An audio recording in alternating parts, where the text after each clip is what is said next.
Aptekada bo'layotgan voqea. Aka-uka onaga dori olyapti. Esimga tushdi, yetib ketdik. Aka-uka onaga dori olyapti. 5 million so'mga dori oldi. 10 ming so'm yetmayapti.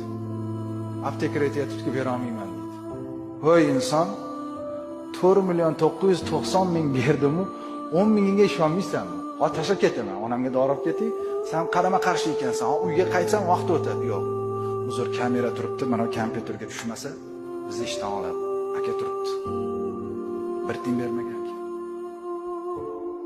Mana hujjatim, 10 ming so'm.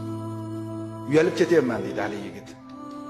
10 ming so'mga olmayapti aptekar, lekin undan yomoni jigarim bo'lgan bitta onadan tug'ilgan akam, 10 ming men beraman demayapti. Ber 10 ming.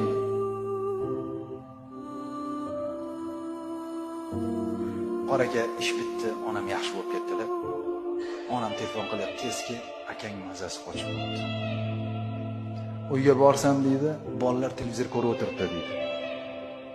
Akam naryoqda harsillab yotibdi deydi. Jiyanlarimga aytdim, adangga qaramaysan. Ha, kasallar yotibdi, dori ichdilar, yaxshi bo'lib ketadi. Yig'lab yordim deydi. Nega? Onamga 10 ming so'm ilinmading, mana bugun bolalaringning ahvoli. Televizor ko'rib, sasib yeganni yeb, ichganni ichib yotibdi, adam dori ichib yotibdilar deydi. Mehr yo'q deydi. Men dunyoda ko'rib qo'ydim, ota-onasi uchun bermaganni jazosini. Shuning uchun azizlar, agar biz bolalarimizni berishga o'rgatmasak, ertaga qaraganimizni bizga ham bermaydi. Mayli bermasin.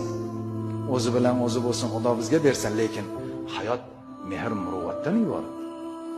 Ana shu ma'noda zakot insonni xasislik va baxillikdan ketkazadi va bolalarimizni